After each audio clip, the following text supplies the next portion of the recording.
still good morning for 15 minutes, then good afternoon after 15 minutes. Sorry to be on late, but I believe that the previous discussion was pretty interesting. But I would like to underline the importance of this meeting. At last, we talk about foreign affairs journalism in a country, in a very insular country, where we forgot what is going on around ourselves, outside our borders. So it's a miracle. It's a miracle. It's a wonderful morning. What we are talking about today, I find it's a very interesting issue. Actually, my name is Ugo Trambali. I'm an Italian journalist working with Il Sole 24 Ore. I forgot to introduce myself. But I don't want to bother you because they are the guys, not me. It's very difficult for me to understand what is the real issue behind the tragedy of a civil war, which is in Syria. It's more important the Syrian issue, what we don't talk almost never about Syria in this country, or the media, the importance of media, or the truth. Actually, after 37 years of journalism, of course, I started when I was pretty young. I was a child when I started this job. This is why I'm so young still. I don't like the word truth as a journalist. In my profession, I never met the truth. In this case, we have as S, so it's truths, which is correct.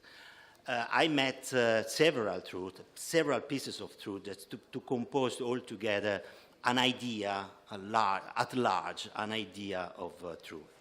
And I think this is an important issue, especially for the young generation of the journalists. This festival is for the young journalists, and fortunately, is plenty of young journalists.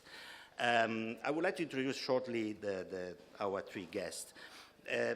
They will start to make an introduction, just to provoke your questions, and then the panel will be open to your gazillions of questions, I hope.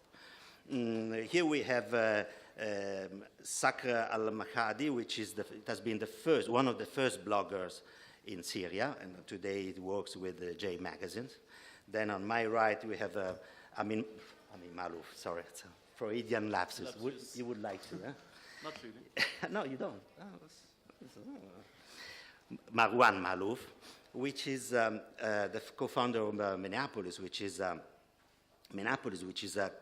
important consultancy on human rights. So it's an interesting. Here we have the social media, if I can say. Here we have a blogger, but he's a much more complete journalist because he doesn't write only for his blog. And then we have the formal, important media, the American equivalent of Il Sole 24 Ore, which is Sam, I don't know how, on Lebanese way, your family name was the American name? You can go Lebanese, yeah. Lebanese? Dagher. Sam Dagher, which is the correspondent in Damascus of Wall Street, or the Wall Street Journal, which is not only the newspaper of the ugly guys of Wall Street, but it's also one of the most important newspapers, which got the capability to keep one of the few base correspondents in Damascus. So he will tell us several stories about his experience. He just came back from Aleppo. But first, I would like to start with them. Short, not too long. And then I will move to Italian language, because to be polite, I started in English, but I have to be polite with you also. Then I will continue on posing my questions in Italian, in the Italian language. Shall we start with you? Your experience maybe would be very interesting for them to know. How did you get to Aleppo? What is your daily life in Damascus? Do I need to switch this on, or? Yeah, it's fine. Okay.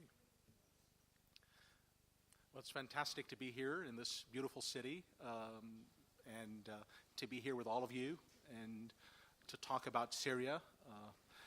Obviously, as you know, the tragedy of the war in Syria has been going on for too long now, over over 3 years. What started off as largely peaceful protests against the government of President Bashar al-Assad has transformed into a civil war with regional and international ramifications. Obviously, for the region, for the Middle East, where I'm based, it's a conflict that has polarized and divided the Middle East like no other conflict you can imagine in modern history. Sadly, it's a conflict that has divided the Middle East along sectarian.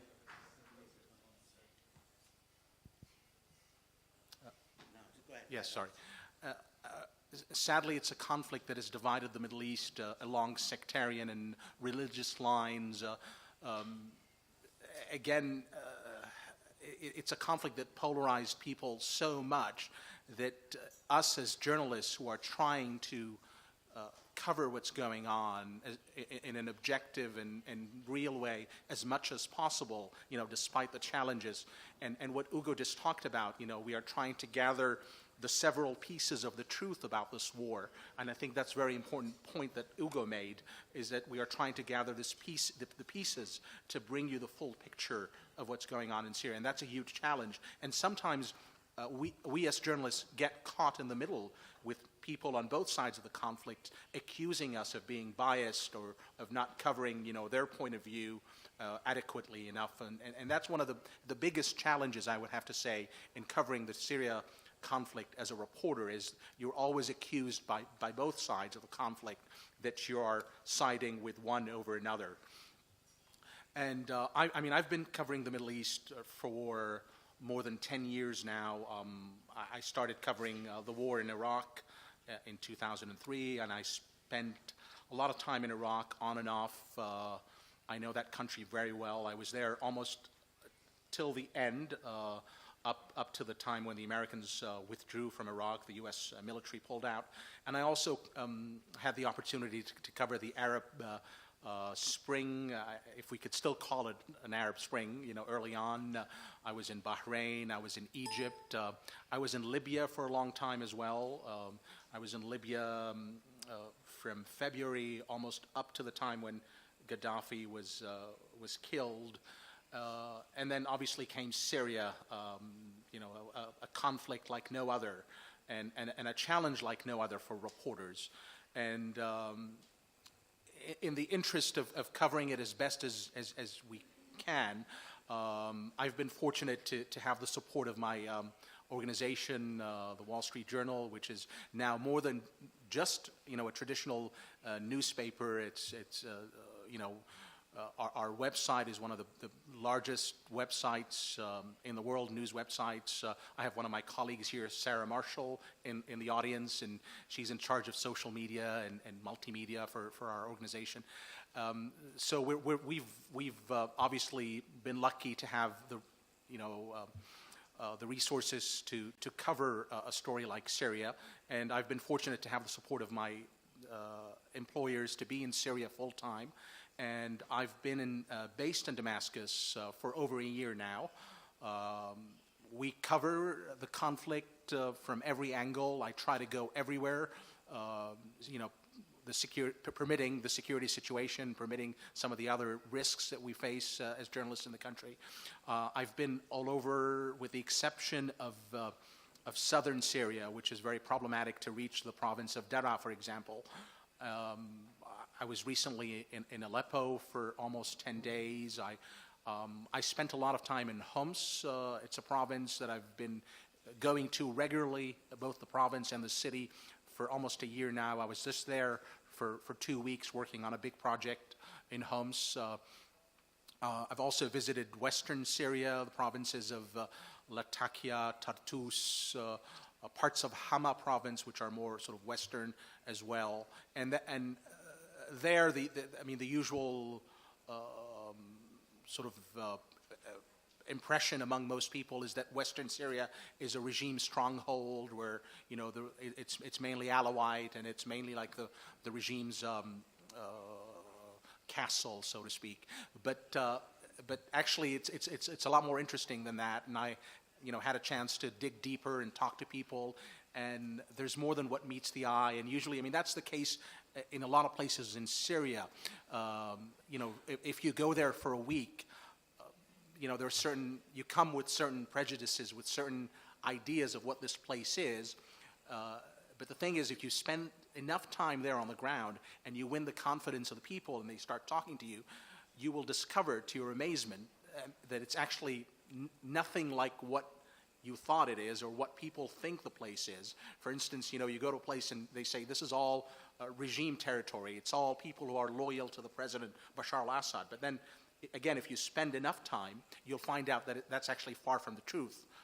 Sorry, I think I went on for too long, but I'm happy to take any of your questions. Thank you very much.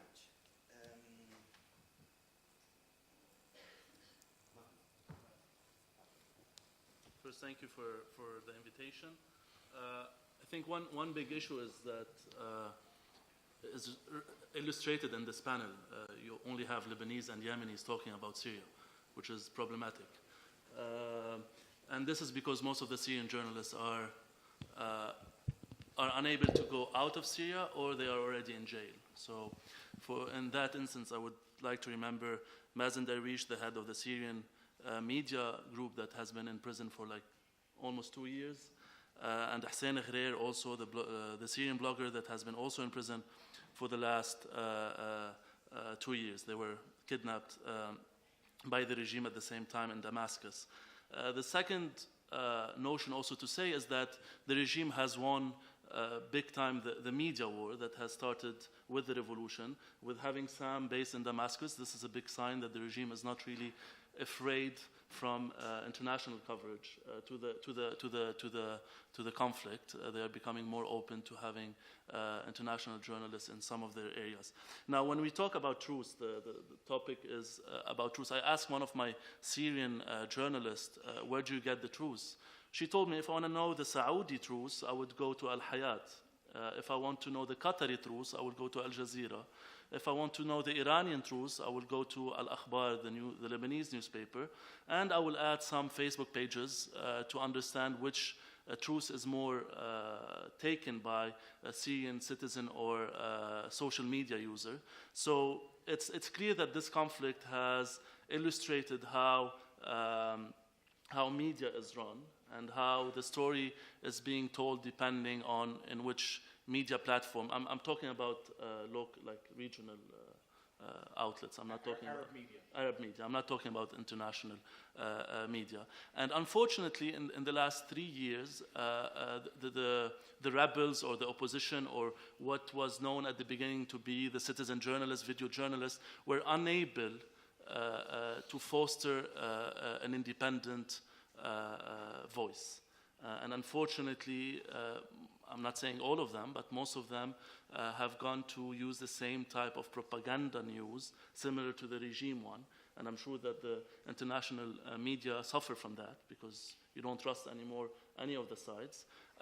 What was starting to be a seek of truth by those activists or citizen journalists or video journalists in the beginning turned out in the middle of the conflict to be more subjective propaganda news. At the beginning, there was this fear of Hama. You know, in 1982, there was no news out of a big massacre that was made by the regime in Aleppo and Hama in 1982. So at the beginning of the revolution, there was this motivation that, no, we want to have the story out, we want to have the pictures out. Then when they were faced by how media is picking up those pictures and using them depending on the agenda of each news channel, then those video journalists and citizen journalists understood the game and played the game as well. So I think this is the second big challenge that is facing getting the news from inside of Syria. And that's why, if you notice, and that's what we have been working a lot on, that a lot of those citizen and video journalists do not anymore cover a lot the daily today news, and they went on more doing documentaries or feature stories that they think that are more reachable to the people. And I can tell you an example that we have done maybe during the session with almost 7 video journalists from Syria, and we end up producing a documentary of 57 minutes talking about the conflict from a more human perspective and from a more critical perspective. Because The last point I would make also is that one challenge also that a lot of foreign journalists are unable to get inside of the country, and there has been a lot of risk. And even at some point there was some what called liberated areas or safe areas, and now we don't have any kind of safe or liberated areas. Opposition journalists are even facing challenges from their own sides. They are being kidnapped by the Islamists, they are kidnapped by Daesh or Nusra, or even the FSA. You know, the FSA is not that much better than the Islamists from the beginning, unfortunately. So now the challenge is also that there is no more safe zone in Syria to be able to cover the news. One last, the last of the last, the last point is that, and I'm talking about the people from inside, a lot of them do not see anymore the reason of covering the news. The conflict is continuing. Most of the Syrians feel that the conflict is outside of their hands. They don't have any impact on whatever, even if they are activists, human rights lawyers, NGOs, journalists, and I'm sure the journalists feel the most. One biggest challenge was also at some point that most of the foreign media was only interested by bearded people, and they didn't want to cover any other story. They wanted only stories about Islamists and how the revolution is being Islamicized, and this pushed the video journalists and citizen journalists to become more also propaganda for their own stories, because they wanted to face the hunger of Islamization and the interest to cover only stories about Nusra and ISI. So I think all this brings to the conclusion that despite the fact that maybe this conflict have produced the most number of videos and images comparing to other conflicts, because you can go to YouTube, you will find as many videos you want, but it's maybe one of the few conflicts where you don't really know what's happening on and who's telling the truth. Thank you very much. I want to start by asking if anyone still cares about Syria. I think that in the last few months, the story has dropped off the news agenda, and it worries me. It worries me to an even greater extent than the problems of access to the country, of the risks of reporting from inside and outside of Syria. I think it is a real danger that there is apathy. And I think that apathy comes from editors in London and Washington rather than from the audience. I think that editors outside of the country are struggling to find new lines, despite the amazing stories that people like Sam and Marwan are getting from inside the country. And they're moving on to other stories. It's exactly the same as we saw in Iraq. But of course, in Iraq, we had British and American soldiers, which propelled the story on for far longer than the Syria story seems to be surviving for. And I would say that the coverage, the continued coverage of the Syria story, as an industry, I believe we have failed. I don't think that, you know, the amazing work of individual journalists has been incredible and has been praiseworthy, but I think that as an industry we've chased our tails, and it's been quite shambolic, the way that the coverage has been forced into the hands of freelancers, that the danger has been outsourced, that the industry has relied on citizen journalists. All of these things point to this endemic problem with the coverage of the story to me. And also, as Marwan mentioned, the lack of Syrian voices. It's not just a problem on this panel, but in the coverage of the Syria story as a whole. Of course, there is a problem of getting Syrian reporters and of the coverage from inside of the country, but also in analyzing the story from the outside, of getting Syrian voices when we're talking about the story from the outside. It was remarkable that during the debate over intervention in the UK, that there were almost no Syrians discussing this story. It was a very incestuous parliamentary debate. It was whether Britain should attack, whether Britain should get involved, and the ghosts of Iraq and many other things. And one of the reasons for this is that the West, the Anglophone-speaking world, Britain and America, have had no history in Syria. And so when the revolution began, when the uprising against the regime began in 2011, there was a game of catch-up that was being played. People, editors, journalists, reporters, producers were asking the question, what is Syria? What is going on here? What is the country? Paint a picture for us. Give us this context. And that's something that was missing. And it took a while for for broadcasters and publishers, and even the audience, to catch up and figure out why this had happened, what had happened in 1982, how the regime emerged, what the rebellion was about, why the rebellion wasn't in the initial stages a call for the fall of the regime in the first few weeks, but how it developed and why it was slightly different. And my history of covering Syria, I started as a blogger in 2004, 2005, when I was working as a journalist in the UK. And the reason that I was a blogger was because I couldn't cover Syria openly, because I was traveling to the country anonymously, because I'm a coward, because it was too much of a risk to admit that I was a journalist and report from the country, and also because it was very difficult to push Syria stories at that time. No one in the UK was interested in Syria at that time. I was on a UK passport. So so I was traveling to the country as a student until exactly, learning Arabic. Exactly, until they came around asking me why I was learning Arabic as an Arab, and why I'd been a student for 10 years.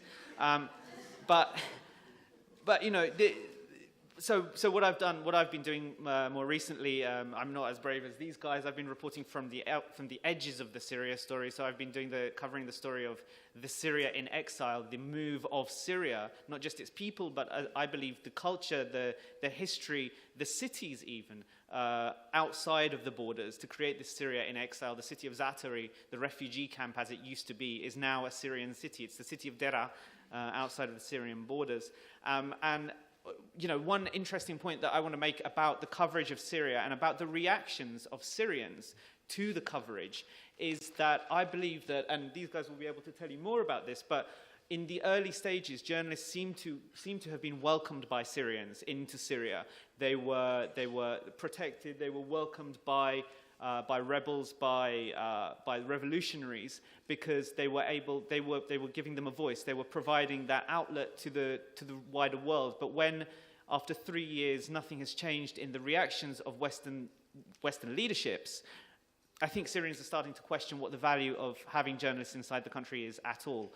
And you know, it's just emblematic of the problem, the difficult relationship between Syrians and journalists now that when I was in Zaatari a couple of months ago, a Swiss television producer that happened to be covering the same story as me was stoned. She was hit in the head by a stone by some kids in the camp because they were so angry at the coverage that the camp was getting outside of Syria, outside of the region.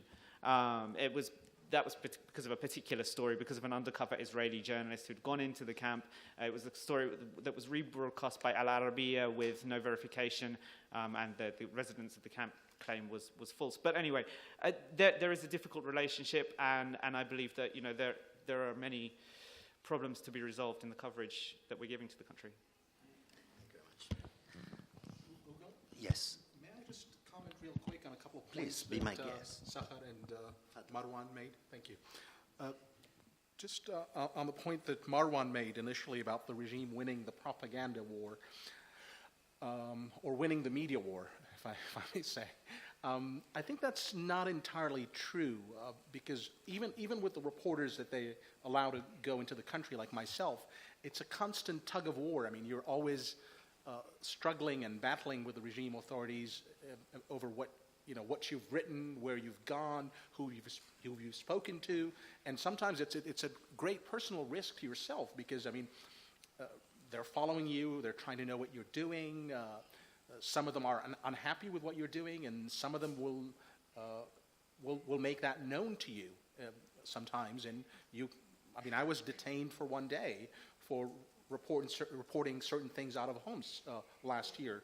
But obviously we don't make a big deal out of that, but I'm just saying it's not an easy sailing, as you know, with the government in Damascus. And then the point that Sahar made about the apathy of editors in Washington and London, I mean, speaking for my own organization, I think that's not entirely accurate, because since the beginning of the year, we've had front page Syria stories at least twice or 3 times a week on the front page, Syria. And we've dedicated tremendous resources to cover the story, not just myself sitting in Damascus, but colleagues in Beirut, like Maria Abi Habib, Noor Malas, also a brave Syrian colleague, Mohammed Noor al-Akra. They're covering the story from the rebel side. And these people have also tried to, venture to the rebel-held territory whenever it's been safe to do that. Like my colleague Noor Malas last year went into Raqqa. That's now in the hands of the Islamic State of Iraq and Syria, as you know. So, and also colleagues in the region are covering Syria all the time. In Saudi Arabia, we have Ellen Nickemeyer, other colleagues as well in the region. So I'm just saying that it's not entirely true that Syria has fell off the sort of media. Yeah. Shall we switch the chief editor? You want my editor and you give me yours? No, just a short question, a short answer. Why Wall Street Journal is so interested in Syria, much more than the Israeli-Palestinian peace process? Again, Ugo, it's a conflict like no other in our modern history. It is divided and polarized the region like no other conflict in recent memory. I mean, and Marwan was just telling you, if you want the Saudi truth, you would go to such and such newspaper. And it's a conflict that has had tremendous ramifications also globally. And also in America, I think people are also interested to know why the U.S. and why President Obama has been so hesitant to maybe intervene in a more forceful way, and that debate that we have in Washington going on over, whether the U.S. should be more involved or not, and that's one of the reasons as well. Sure. Marwan, would you like to follow up? No, like what I meant, what I meant, I think it's working. What I meant is, I'm sure that journalists are being followed by the regime, and they make your life not easy to cover the news. But I think during the big days of the regime, when he was strong, he wouldn't allow two international journalists to go to Damascus. So this is a big sign he's sending a couple of months before his presidential election, that he's not afraid anymore from having a foreign journalist in Damascus, or having BBC reporting live from Damascus, when at the same time he's steering pages of Al-Akhbar, which is his allies in Syria. So I'm sure it's a schizophrenic regime, but what I'm saying is a lot of people have, in the past 2 years, made fun of this regime and fun of his media outlets. But unfortunately, his media outlets, with for me, I would laugh when I watch them, has increasingly got attention from the Syrian citizen, and they have been following it. I don't think people in Damascus will watch Orient TV in Damascus, but they would watch Dunya TV. But you can actually get it. Orient TV, you can get it. Yeah, that shows how much he's not afraid anymore from the other side of the story. And I think this is a big failure from the opposition, and from because the opposition wasn't ready. There's too many arguments. I'm not throwing tomatoes on anyone, but what I'm saying, it's sad that the outlets that are working to promote the opposition platform did not succeed to make an accurate, compelling discourse, although the regime has succeeded with his machine. Sakar, do you agree with the sensibility of the journal, or do you think it's the only one is... I mean, yeah, Marwan makes some interesting points about the failure of the opposition to have a singular, powerful voice in the media. But of course, the opposition isn't a monolithic organization or entity. It's not a dictator, and it doesn't have that ability to control the message as well as the Assad regime. But I don't think you can separate the strength or the confidence of the Assad media from the effects on the ground, the strength of the Assad military. As they have progressed with military gains, with control of more territory, with militarily becoming more confident with the support of Hezbollah and Iran, with the successes on the ground, that has fed into a more confident media. And I think the same goes for the opposition. The opposition is in disarray. Etilaf hasn't got a single voice. The opposition coalition hasn't got a single voice. And therefore, there's not a single outlet as well. And I think, all of these things, they can't be separated. The media... the strength or confidence of the media from the strength or confidence of the effects on the ground. But yeah, Sam makes some interesting points as well about the efforts of editors, some editors to push the Syria story. And yeah, you know, the WSJ has done amazing work, and there are many other brave journalists still going into Syria and still being sent into Syria. But I'm interested to find out what Sam thinks about, you know, do you think that there's been a reduction in the number of foreign journalists inside Syria lately? Do you think that generally organizations have reduced their ability to send journalists into Syria? Has there been a move towards the outsourcing, the freelancing out of the story? And what does that say about the confidence of foreign editors in keeping this story alive? Because you know as well as I do that there are interesting lines coming out of the country every day. But, you know, if you look at AP and Reuters, it seems that there's stalemate in the country and there's no point continuing, you know, there's no point pushing this up the agenda today again, because not really anything's changed according to what the wires are saying. Thank you. Marwan wanted to say something, but just comunicazione di servizio. Qua di dietro ci sono dei posti nelle panche se volete sedervi e stare più comodi. Yeah, I just wanted to comment on something Sahar said that... This is the last comment. Yeah. Before that. Sure. I think what I meant with the opposition discourse from the media is that when the opposition media was covering, and that's why I think they started not liking the foreign journalists, is that foreign journalists were starting to be critical to the opposition. When I went to Aleppo and I was criticizing the Sharia court, a lot of my human rights friends stopped talking to me. So I think that's what I meant with the credibility of the public, of the opposition discourse through media, is the fact that, but now it's changing, because now those human rights activists, those journalists are fed up with the situation they reached to. But unfortunately, at the moment where they were supposed to be critical of the situation from both sides, a lot of journalists or embedded citizen journalists with FSA, army, or opposition were reluctant to cover critical. I'm sure if you compare both, the regime is far more violating all those kind of things. So this is just to comment on maybe why the journalists are not anymore welcomed in some of the opposition area. It's more because also they are becoming more critical, because you cannot close your eye anymore on Sharia courts or some of the violations that are happening from the opposition side. Thank you very much. I'm switching to Italian now. So I switch to Italian. Sure. So those are the issues that they put on the table. Da adesso però naturalmente potete anche fare domande su temi che non sono stati affrontati riguardo sempre Siria, verità e media. Ovviamente come moderatore mi frego l'autorità di fare la prima domanda. Una domanda che forse dovrebbe essere la domanda finale di questa chiacchierata, e cioè quanto durerà questo conflitto. Io nella mia esperienza di giornalista, prima citavo, ho vissuto direttamente, conosco molto meglio la guerra civile libanese, che è durata 15 anni. Nel 1975-76 ero lì come studente, dal 1983 all'87 invece come corrispondente del giornale di Montanelli, tengo a precisare, non quello che è successo dopo. Ecco, io ho vissuto tante, nel 75-76 c'è stata una guerra civile libanese, dall'82 in poi c'è stata un'altra guerra civile libanese, nel 75-76 un'altra ancora, e quella finale nel 90, intercristiana, è stata una quarta guerra civile libanese.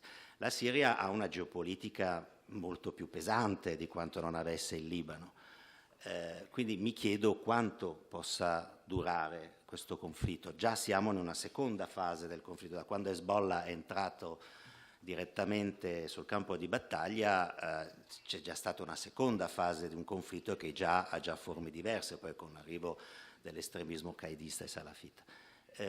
Ecco, quanto durerà questo conflitto? Però vorrei mettere insieme ogni volta, ogni passaggio, 3 o 4 domande, in modo che poi voi siete liberi di rispondere a quelle che volete. Quindi se qualcuno potete farle sia in italiano che in inglese. L'ultima sotto quell'autorevole baldacchino, quel quadretto, direbbe Berlusconi, quella rovettina lì.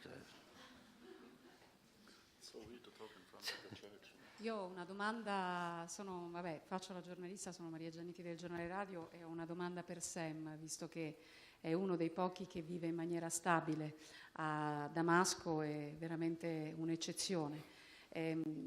Io ci vado con una certa regolarità, ma sempre con per brevi periodi, perché il visto è solo di una settimana, ma quanto basta per poter capire ogni volta come sta cambiando il conflitto.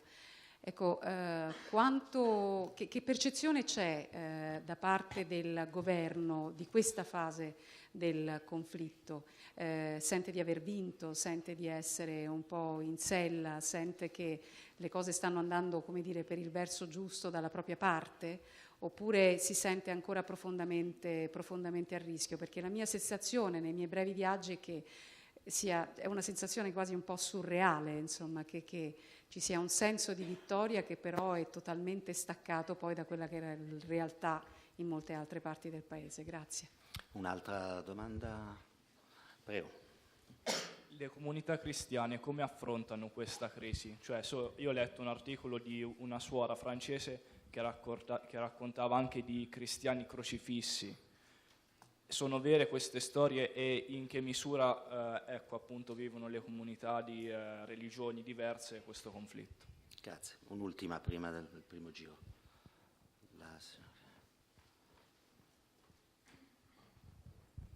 Sì, salve, io volevo fare una domanda partendo da un paragone, nel senso, sicuramente la crisi in Ucraina ha in un certo modo tolto visibilità nei media occidentali alla crisi in Siria, però ci sono anche delle similarità tra appunto questo contrasto di posizioni tra Stati Uniti e Russia.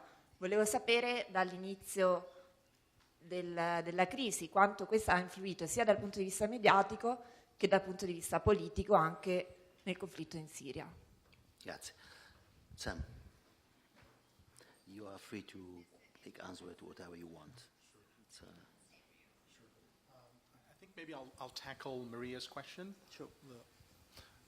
Thank you for asking. It's a very important question, by the way.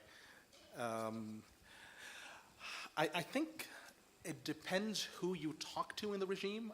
I found in my experience, if you talk to the information minister, obviously he'll tell you they're winning and it's over and it's only a matter of time before the president comes out on state television and declares victory. That's according to the information minister. But if you talk to people on the ground, you talk to officers, generals, colonels, lieutenants on the front lines, you get a far different assessment of where we are. For instance, I went to a neighborhood in Aleppo called Salah ad-Din. It's southwest of the city. And it's one of the first neighborhoods that the rebels entered in July 2012 when they started their assault on Aleppo in an attempt to capture the city. And there it's actually a very extraordinary situation. Only a segment of this neighborhood, I would say maybe a quarter of this neighborhood, is under regime control. And then 3/4 is under rebel control. So I was in a place where the rebels were only a few hundred meters from me. And everything was calm. They had set up barriers between both sides, very much like the civil war in Lebanon that Ugo covered.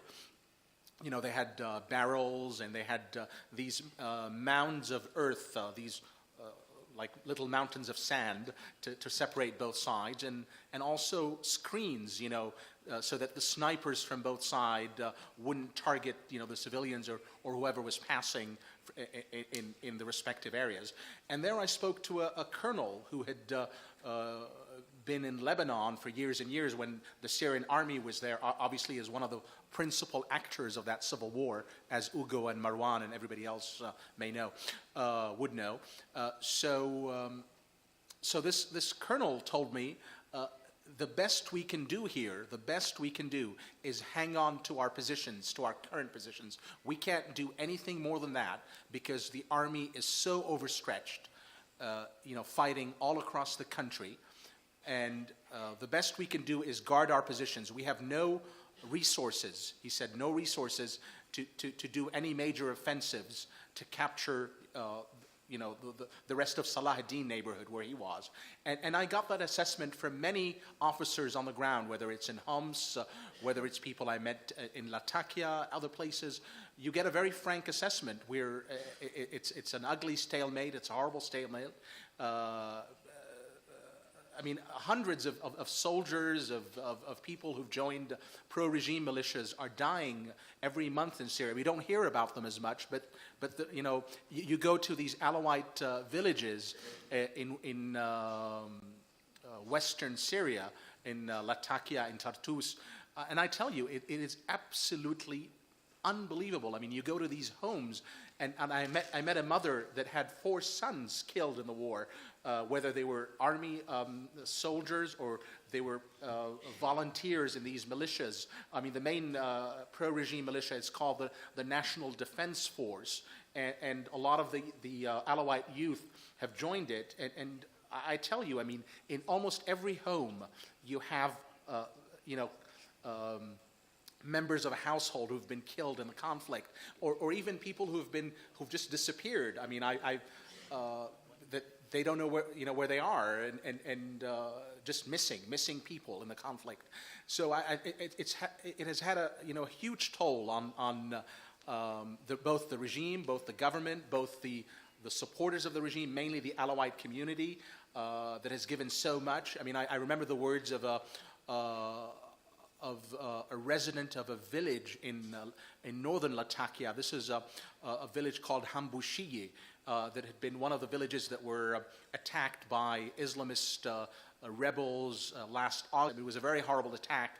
They went into the village, they ransacked it, pillaged it, executed people, a lot of them women and children, and then took hostages, took about 200 women. And there, on one hill, I still remember it, I spoke to this man, and he said, we can never go back to where we were, and I don't think the regime will ever be able to rule Syria again the way it did. And this is an Alawite man in a part of Syria that's supposed to be loyal to the regime, and he said, they ruled Syria with the boot, with the army boot, and they can't do that anymore.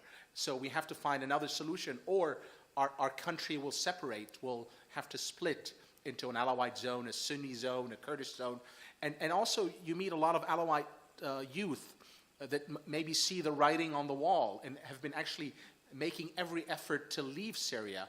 I know some Alawites in Lebanon who've left recently Syria. There are Alawites in Homs that are trying to leave. So again, I mean, going back to your question, yes, you will hear from the regime that they're winning, they're making progress, but I think largely with the help of Hezbollah that really has put its weight behind the regime and behind the strategy of. But I think also you have to look at the wins that the regime is making, and you have to put them in perspective. We're talking mainly about central Syria, the areas around Damascus, the areas around Homs. But even there, Maria, I mean, you've been in Damascus.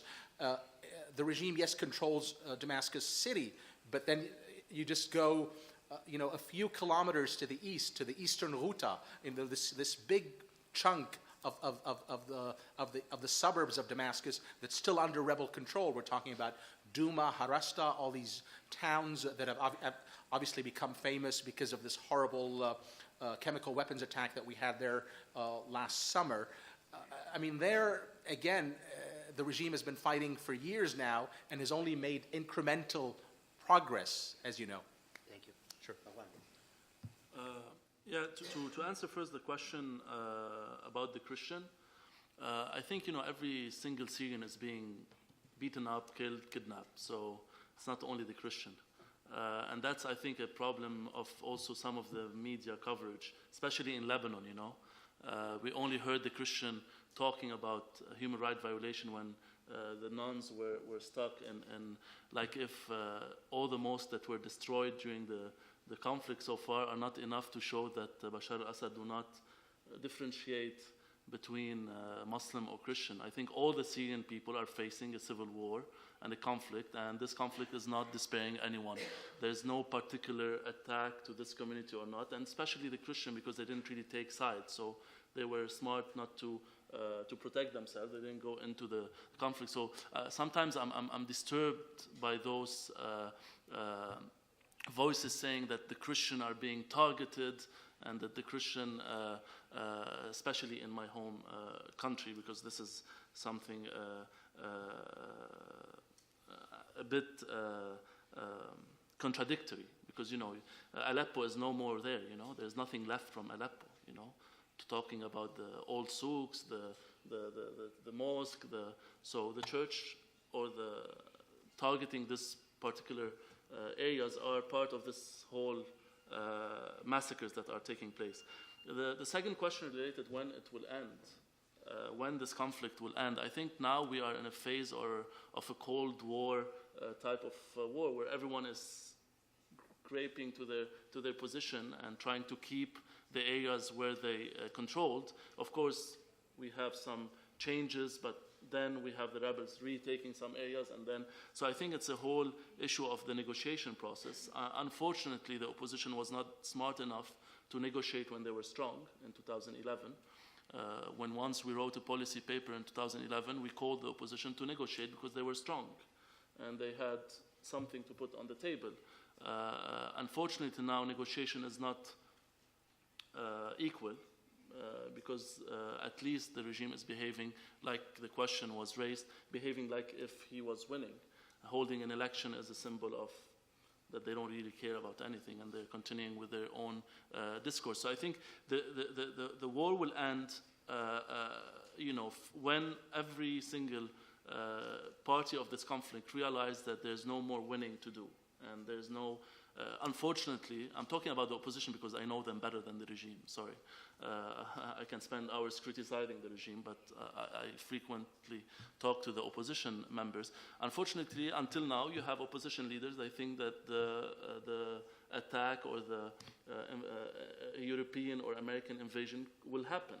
Unfortunately, after 3 years, they didn't really realize that it will not happen and that it will not come and save them from Bashar al-Assad.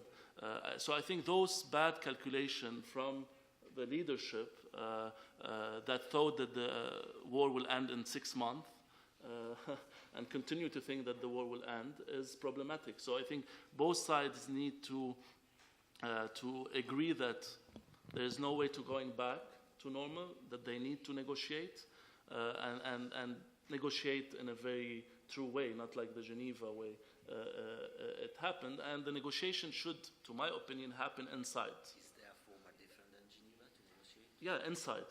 I think the opposition should take the risk to go inside and to negotiate inside. There's a lot of voices inside that could lead the negotiation. I think the Syrian people are fed up of Qatari, Saudi paid perroquets, you know. The Syrians have something that is very related to sovereignty. Even the opposition people, like the citizen of Aleppo, of even the rebel side, they were raised of the sovereignty issue. Not like the Lebanese, you know. The Lebanese were raised with no sovereignty, you know. Like it's fine if our leader goes to the Russian ambassador and kisses ass to get something, or to the Americans. So I think in Syria, the general majority of the people, even those who are with the opposition, are fed up with international intervention in their soil. So I think the negotiation and the opposition should focus on the inside, led by credible, or at least forces that could lead those negotiations. Negotiation outside will not lead to anything, to my opinion.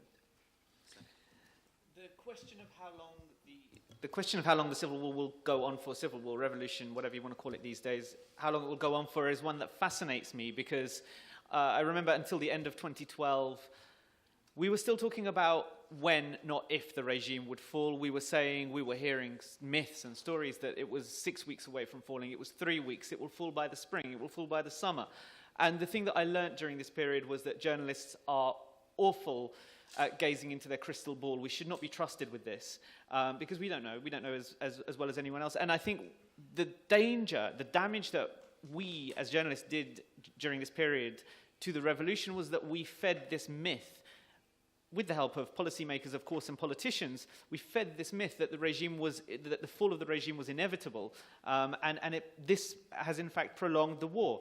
I don't know how long it will last. I'm interested in what Ugo thinks about the Lebanese civil war in 1983 when you were covering it. How long were people talking about the Lebanese civil war continuing for? I bet, no one predicted it would go on for another 7 years. I think the danger now is that, and I know Sam disagrees with me about the dropping off the agenda, but if it does, it could drag on out of sight for as long as you can imagine. And I think that although it is dangerous to talk about these new lines coming out of Syria, the stories about the Islamists, the new sexy stories about the bearded militias taking over towns and dominating the opposition, it has at least prolonged the coverage for a little bit longer. And I think that we will be surprised by something that will happen, as we have been surprised many times during the civil war by things that have happened, by the chemical weapons debate, the debate over intervention, the decision overnight to sacrifice the chemical weapons, whether that was just a token gesture or not. And I think that something will surprise us that will end this civil war, and it's impossible to predict what that surprise will be, but something is going to happen. Geneva was an interesting period. I was there during the talks, and what interested me was that, although nothing was achieved and no one really expected anything to be achieved, the fact that the two sides were sitting down in front of each other and were coming out to press conferences, one after the other, that, one side, the spokesman of one side would leave the room, and a minute later the spokesman for the regime side would come in, was groundbreaking. That changed things, and it may lead to something more substantive further down the line. I think only, though, when Saudi Arabia and Qatar and Iran buy into a peace process, and that hasn't happened yet, and with the help of America backing the opposition, it didn't happen in Geneva through Iran's disinvitation, which was a disaster. And what's happening now is that in Syria, you talked about the families losing members, and what's interesting is that families are losing members, and they're being divided within families, not just within the country. Families are being split down the middle, friendships are being ruined, people are being forced out of the country. There is a brain drain now of the people, the very people who started this revolution, the young, secular activists, the peaceful activists who started the revolution. Many of them have been forced out of the country, or have been jailed, or have been killed. And this brain drain is something that is very difficult and challenging for the future of Syria, because when the civil war does end, these are the people who will be needed to rebuild the country. And a similar thing happened in Lebanon, with the young emigrating and then returning many years after the end of the war. Of course, that did have another interesting dynamic in Beirut, of course, where it created a very kind of outward-looking, forward-thinking, different kind of Arab city, which is very interesting in itself. But yeah, I mean, it's a very, very difficult stage for the country now that so many people are being forced out. But one wanted to add something. Yeah, I just want to show a movie, since he's talking about those secular brave man that started the revolution. We just produced a documentary called False Alarm that talks about the revolution, about those young people, young journalists, and how they are living the revolution. So I don't know if there will be a voice, and it's subtitled in English. Vedete? Si vede bene? No voice? Non ho la cosa per spegnere.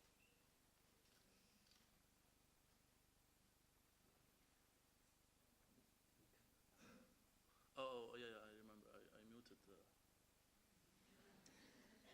Mi fa piacere questo. while I was playing. Dire che non sono solo l'unico giornalista del XX secolo. وين نروح هلا؟ بنرقد على الطرف الثاني.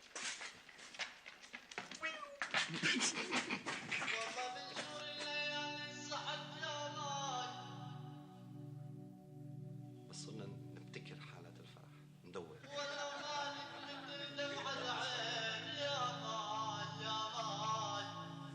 حنقدر نجلي أحزاننا مثل ما نجلي صحوننا؟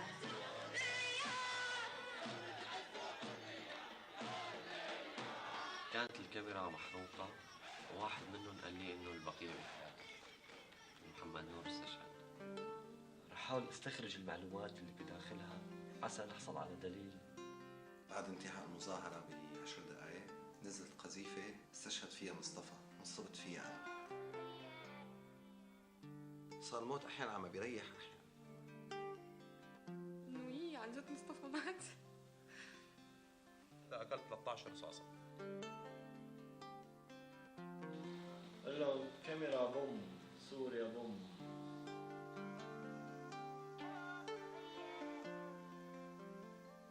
So basically, this story tells that those activists are facing one of their brother was kidnapped by the Islamists.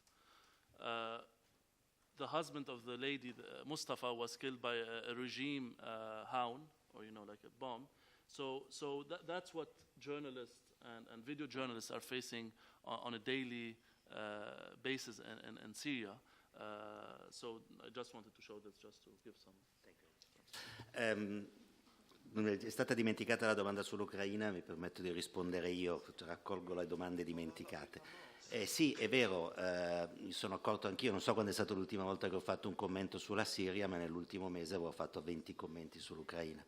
Però, e qui torniamo al discorso più che sulla Siria e sui media, è fatale, è un conflitto europeo che non solo risveglia i pericoli di una guerra fredda, ma addirittura 100 anni fa della crisi dell'estate 1914 che portò alla catastrofe secolare della Prima Guerra Mondiale.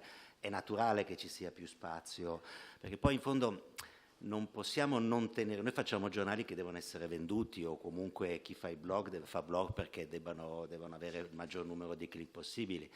Non è solamente una questione di business, è anche una questione di lavoro. Se c'è un problema, se c'è bisogno di un medico che faccia operazioni al cuore, io invece sono specializzato alla cistifeglia, non posso pretendere di operare tutti alla cistifeglia. È un po' come quando noi accusiamo Berlusconi di essere la sentina di tutti i mali, che lo è. Però voglio dire, Berlusconi è semplicemente il prodotto di quello che siamo noi italiani, l'abbiamo, non magari noi singolarmente, ma l'abbiamo votato 3 o 4 volte. All'estero, quando io mi permetto di dire no, io non l'ho votato, dico sì, voi tu sei italiano, l'avete votato, però non è lui, è il prodotto di quello che siamo noi, e quindi i giornali sono il prodotto di quello che volete voi lettori. E quindi noi io credo che dappertutto facciamo delle analisi, cioè nessun giornale, nessun talk show si dà le martellate sulle rotule per cercare di fare magari non so quando è stata l'ultima volta che so per dire Lilly Gruber nel suo talk show ha fatto qualcosa sulla Siria, ma perché probabilmente tiene conto di quanta gente poi vede il suo spettacolo la sera, e questa è una legge sfortunatamente non morale ma fondamentale di qualsiasi attività mediatica. Un successivo ciclo di domande, naturalmente me la frego io la prima domanda, anche perché mi è venuto in mente guardando questo filmato. La domanda è: chi è il good guy al momento di questo conflitto? Perché eravamo partiti con la guerra civile nella quale i good guys erano appunto le opposizioni, questi ragazzi che abbiamo visto, e Bashar era, secondo l'antica e storica tradizione di famiglia, era il massacratore, era il butcher. Adesso improvvisamente, secondo la semplificazione della stampa internazionale, succede che Bashar è l'uomo che garantisce la stabilità regionale, e invece i cattivi sono quelli dall'altra parte, perché non sono stati capaci di fermare l'influenza dell'estremismo religioso. Quindi chi è al momento il bravo ragazzo di questo conflitto? Seconda domanda? Please. Siete d'accordo? Do you agree on that? Yes, please. 25 seconds. Follow up on what Marwan said about Christians in Oh, Syria. sì. Just a quick follow-up on the Christians. Yes, so obviously the regime and its supporters have every interest in exaggerating the attacks on the Christians in Syria. But having been in Syria and traveled all around Syria, I can tell you the targeting of Christians is real. And it's been happening since September.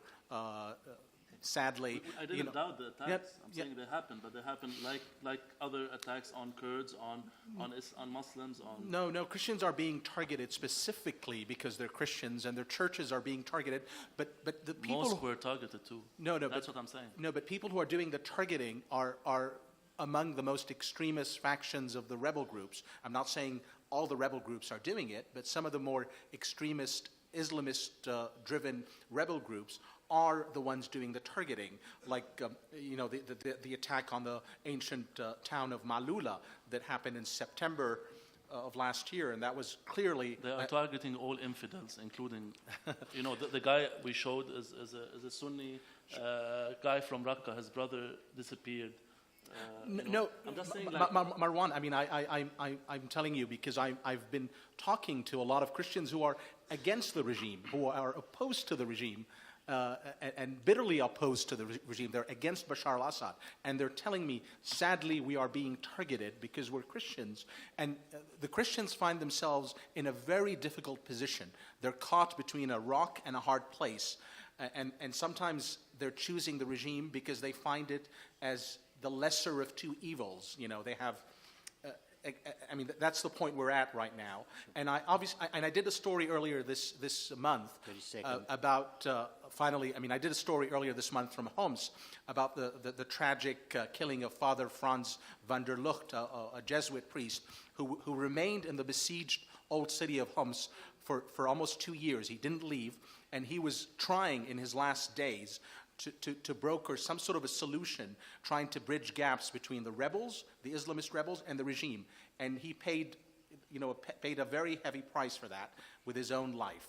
And he was trying to, bridge gaps. And a lot of Christians have been trying to do that, particularly the Jesuits, who've been trying to work in some of these rebel-held areas to deliver aid, to deliver help. Obviously, we know, Father Paulo and his story, and he's still missing. So I would say, yes, sadly, they're being targeted. They're targeted by, an extreme faction among the rebel groups, and obviously, just to sum up, the regime and its supporters, and the supporters in places like Lebanon as well of the regime have every interest in exaggerating this. I mean, I'm not disputing that at all.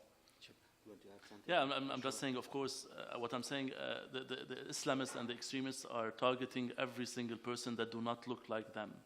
I can be shown as someone who's not looking like them when I'm trying to put a poster that says La takfira fi din.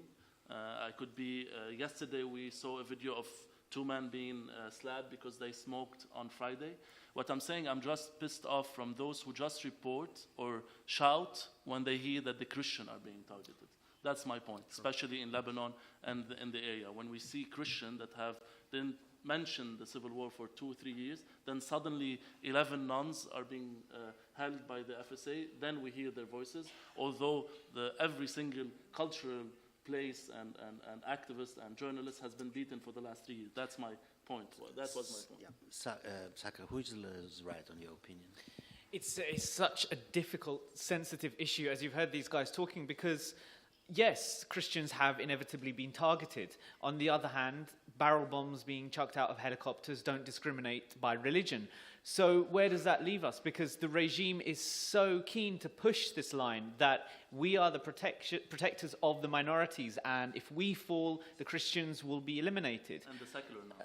He's being shown as protective of secular. Exactly, and that's a myth. But the fact is that the regime is very keen for journalists to tell the Ma'lula story, the story of this Christian village outside of Damascus where clearly Christians have been targeted. So where does that leave us as journalists? We're in a very difficult position. And I think it's important to tell the story of the threat to Christians within the wider context of the threat to Syrians, because Christians are no more than just Syrians, although they have been targeted for a different reason.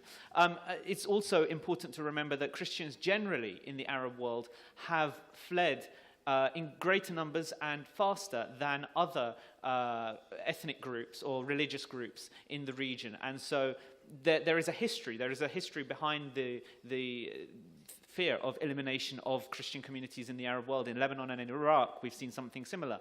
So it's an important story to tell, but we can't lose the context. And audiences have to remember that as well. Altre domande? Il signore davanti a me che ha già il microfono in mano. We'll answer the Ukrainian question after. I forgot the Ukrainian question. Allora, poco tempo fa leggevo un articolo su Repubblica dove dava per certo il fatto che l'attacco con il gas sarin dello scorso la scorsa estate, era stato organizzato dalla Turchia di Erdogan e dal Qatar per forzare la mano agli Stati Uniti per intervenire in Siria. Insomma, visto che non avevo mai sentito questa versione, volevo sapere se era questa la versione più affidabile. Il giornalista che l'ha scritto è un grande giornalista, però per il tipo di lavoro che fa, diciamo che 4 volte su 10 dice delle puttanate, si può dire. Scusate, prego, è un commento inappropriato. Prossimo, prego. Yeah, please. Hi, I work for the Jesuit Refugee Service in the Communications Department, based in Rome. Mike. Okay, sorry. So I work for the Jesuit Refugee Service in communications based in Rome. Fantastic. And I'm basically wondering, when you have these actors like Father Franz, who you said was killed and is doing all of this multi-faith collaboration, and multi-ethnic, multi-political negotiations, I see maybe one gap in the media is telling these narratives before something tragic like a murder has happened. And I'm wondering how much pressure journalists are seeing in the newsroom to follow this what bleeds leads principle. Or is there room for more stories about peaceful and nonviolent and inclusive actions and actors? Or is that being, I guess, kind of shied away by your editors or by the media companies? Or why aren't those voices always amplified as much as the violent actors' voices are? Thank you. At the end of the day, this is the land of St. Francis. Un'ultima domanda? Prego, sì. E aveva detto anche lei, e cioè, immagino sappiate, ci sono dei testi che girano di controinformazione, diciamo, che dicono che la guerra in Siria in realtà è stata creata dai servizi segreti occidentali, in realtà dagli americani. Esistono tante blog, tante pagine Facebook, io ogni tanto ne leggo diverse, però non hai modo mai di verificare che sono chiaramente in favore dei ribelli, fanno un lavoro di controinformazione rispetto al regime di Sadat, però non ha mai modo di verificare, supportano i ribelli in sostanza, non hai modo mai di verificare da chi vengono queste informazioni. E c'è chi dice che in realtà è un lavoro dei servizi segreti occidentali, che fa un lavoro di controinformazione per sponsorizzare una ribellione contro un regime scomodo in sostanza. In sostanza è vero che la ribellione e la guerra in Siria è prodotta, per quello che possiate sapere voi, dai servizi segreti occidentali e dagli americani? Grazie. L'ultima domanda non è solamente politica, ma anche a che vedere con il nostro mestiere di giornalisti. Perché da che esiste il web, da che esiste il citizen journalism, da che esiste la possibilità più di un allargamento democratico delle fonti di informazione, si è creato ancora più gravemente il problema della ricerca delle fonti, della verifica delle fonti delle informazioni che riceviamo. Ricorderete famosi i 10 o 15.000 morti nella sola prima mattinata della guerra civile siriana, libica, solamente a Tripoli, vaccata, venduta per giorni e giorni su tutti i web, su tutti i siti e su tutti i giornali. Vi ricordo che solamente nel primo giorno della guerra in Normandia, con 500.000 soldati combattenti da una parte e dall'altra, morirono in 20.000. Che mi permetterete una situazione diversa, però lascio rispondere a Sam per primo, whatever you want, regarding the questions. One of the questions? You choose. Sure. Absolutely. I think I'll tackle the question from, I'm sorry, Angela. Okay, thank you very much. It's a very important question. Thank you very much for asking it. Yes, I mean, I do agree with you. I mean, sadly, a lot of media outlets are still operating according to this, what bleeds leads mentality. But I would say not all media outlets are doing that. I mean, for instance, I'm privileged to be working for an organization that still allows maybe 2,000, 3,000 word stories that take months to report on the ground, and I'm lucky to be able to do that still, and along with a rich package of photographs, of videos, of multimedia. in the case of Father Franz, I do agree with you. I think he only came to the attention, sadly, after he was tragically murdered. And I'll tell you what I was trying to do from my end. I mean, I was collecting information on Father Franz for about a year now. And then I conducted a lot of interviews with Father Ziad, who is one of the companions of Father Franz in Homs. And I was trying to speak to Father Franz by phone before he got killed. Initially, his phone was taken away from him by one of the groups inside the old city of Homs. And then they returned the phone to him, but I couldn't establish the connection in time to do that interview. So sometimes, it's the logistical challenges of doing our work that sometimes maybe prevent us from reaching these types of people, these types of actors before something tragic happens. But I do agree with you. I think that there isn't enough emphasis on people like Father Franz who are trying to make a change in their own way, trying to maybe contribute to some sort of a peaceful resolution. I mean, in their own communities. I mean, he was trying to do something for the old quarter of Homs. This is a place that has been under siege, by government forces since June 2013. I mean, only in February when I was there, the UN led a mission that took in some food and evacuated about 1,500 civilians. And even that was fraught with dangers when the UN itself came under attack. I was able to establish that the people who attacked the UN were members of the National Defense Force, a regime militia that didn't want any of this aid to go into the old quarter of Homs. And until the last day, I mean, Father Franz was trying to broker some sort of a solution, but tragically he paid, with his own life for it. I hope I answered your question.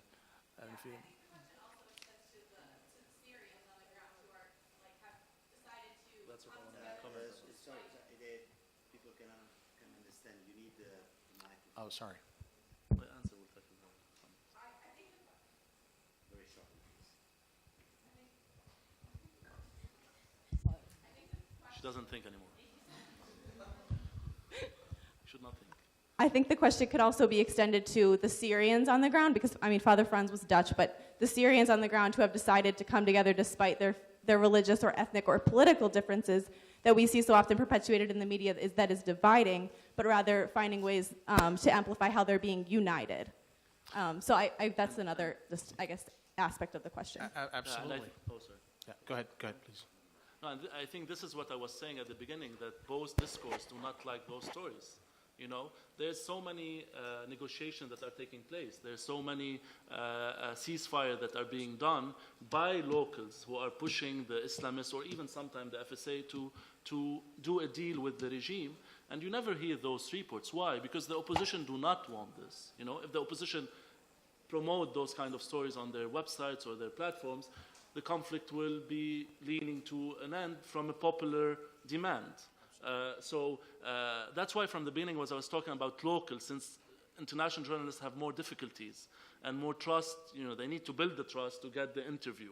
Although one Syrian young journalist could get the interview with this father easier maybe than a foreign journalist. So I think this is one of the problematic of this conflict, and I think of any civil war or a civil conflict that take place, because they think that this will not help their own revolution or their own issue. The second, I think the question of Ukraine, no one answered it. I think even in this program, there's at the same time a Ukrainian panel, so that shows that I think it does take some of the light from the Syrian, but then, the happening on the ground makes it, but I think it will have impact from a geopolitical issue because now when they are going for negotiation, the Syrians, the Russian, the American, you have now two bullet points, Syria and Ukraine and other issues. So that makes it more complicated. And that pushed a lot of Syrians to lose hope from the negotiation issue. Second comment about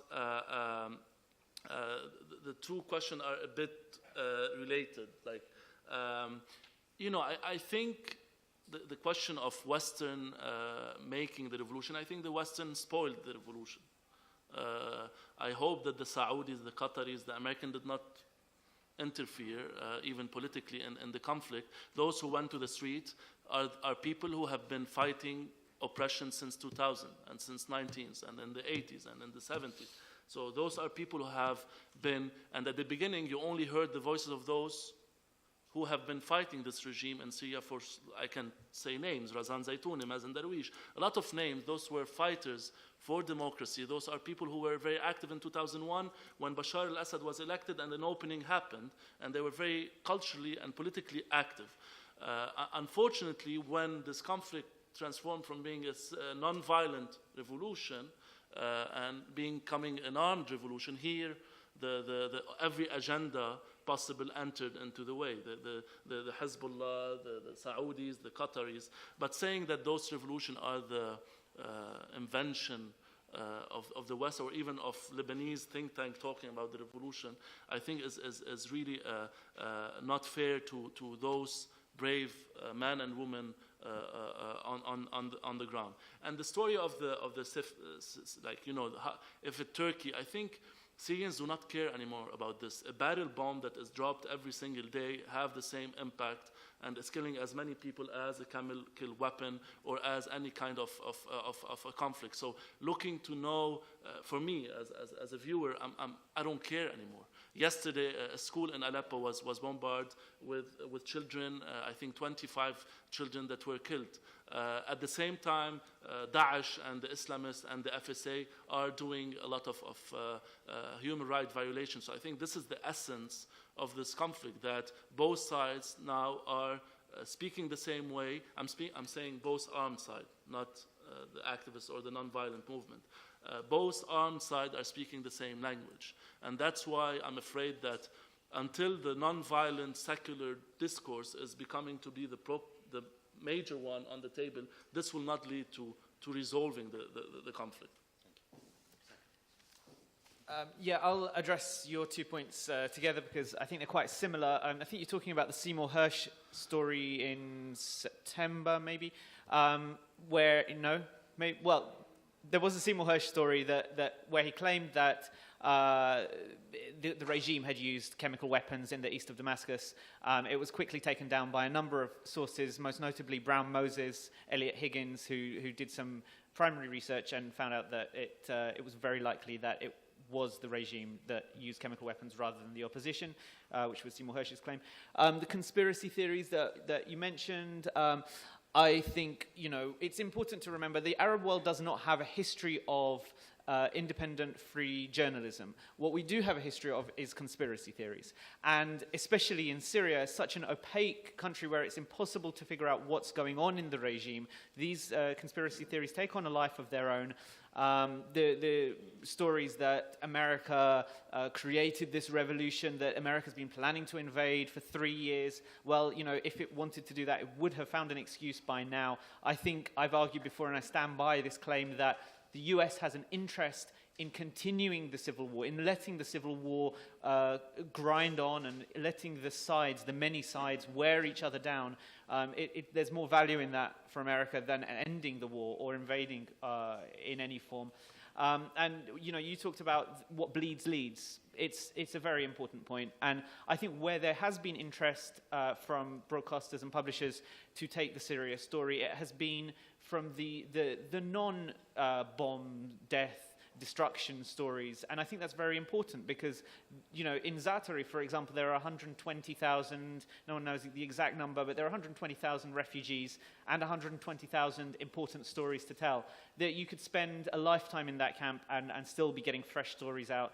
There are so many important stories. There are stories from inside the country as well, non-violent activism still going on, peaceful demonstrations still continuing, and because of the importance of the barrel bomb stories, of the Homs stories, that these stories aren't being told as widely as they probably should. But there are many stories, and broadcasters and publishers are open to them, and I think it's important that we continue telling these stories because only then will we be able to paint a full picture of what Syrians are going through and what they have been going through for the last 3 years, and therefore maybe convince the world that it is something that they should be interested in and something that we all have a role in playing our part to end in some way. Just I want to make... Dovrebbe essere finita, però poiché dopo di noi non ci sono altri incontri, al massimo eventualmente c'è solo la cotoletta, io i 10 minuti che ci hanno rubato prima me li prenderei, però se volete possiamo restare ancora un quarto d'ora se siete interessati, se non avete appunto la cotoletta che vi aspetta. Yeah, just one last comment, also to be fair to the people, the journalists inside. The problem is also with the pan-Arab channels, Al Jazeera and Al Arabiya. When they ask a journalist or a video journalist to cover a story, sometimes they tell them in purpose, you need to get an interview from the FSA, although the guy from the FSA, the Syrian Free Army, do not have anything to do with the story, but they want at a certain moment of the conflict to show this particular aspect of the revolution. And I think that was also problematic. The journalists and the citizens that are working from the inside lack any kind of resources. You know, they don't have money to go maybe get the interview from this father. They don't have the money to secure themselves. A recent report showed that only 30% of video journalists are insured, or even freelancers are insured inside of Syria. So also we need to take into account the difficult situation those people are trying to cover, the journalists. And at some point, Jazeera and Arabiya was the only places where they can outsource their stories because they speak the same language. You know, Syrians are not very English speakers, so it took some time to be able to pitch stories to English-speaking news outlets. So Jazeera and Arabiya, I think, played the most bad role because of their own agendas, because of their own Qatari, Saudi agenda, in getting the stories you would like to hear, and I would like as an Arab to hear. And that's why I'm pushed to now read Akhbar, Jazeera, Hayat, Quds al-Arabi, to at least get a glimpse of what's happening. Due delle domande fatte, anche alcune delle loro risposte, sottintendono un fatto, cioè il fatto che ci siano interferenze regionali e internazionali sul conflitto civile siriano. È ovvio, è evidente, certo che ci sono in tutte le guerre civili, in tutte le guerre regionali ci sono interferenze. Ricordo ai tempi del Libano un grande intellettuale libanese, Ghassan Tueni, che scrisse un libro che ebbe un certo successo, anzi molto successo in Libano, intitolato Une guerre pour les autres, cioè una forma di autogiustificazionismo che è comprensibile. Però quello che sta succedendo in Siria non sarebbe accaduto senza il valido contributo degli stessi siriani, sia all'inizio che adesso, giorno per giorno. Altre due domande, prego.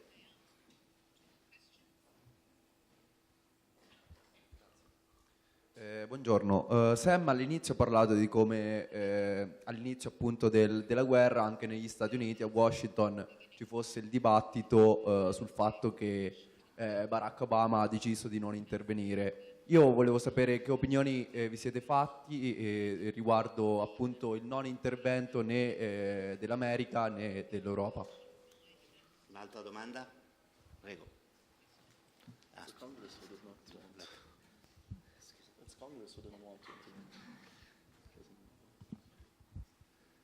Dov'è? Sì, prego. Ah no, pensavo vorreste fare voi delle domande, prego. Cioè, è qua allora, sì. E con questa chiudiamo e dopo le loro risposte chiudiamo.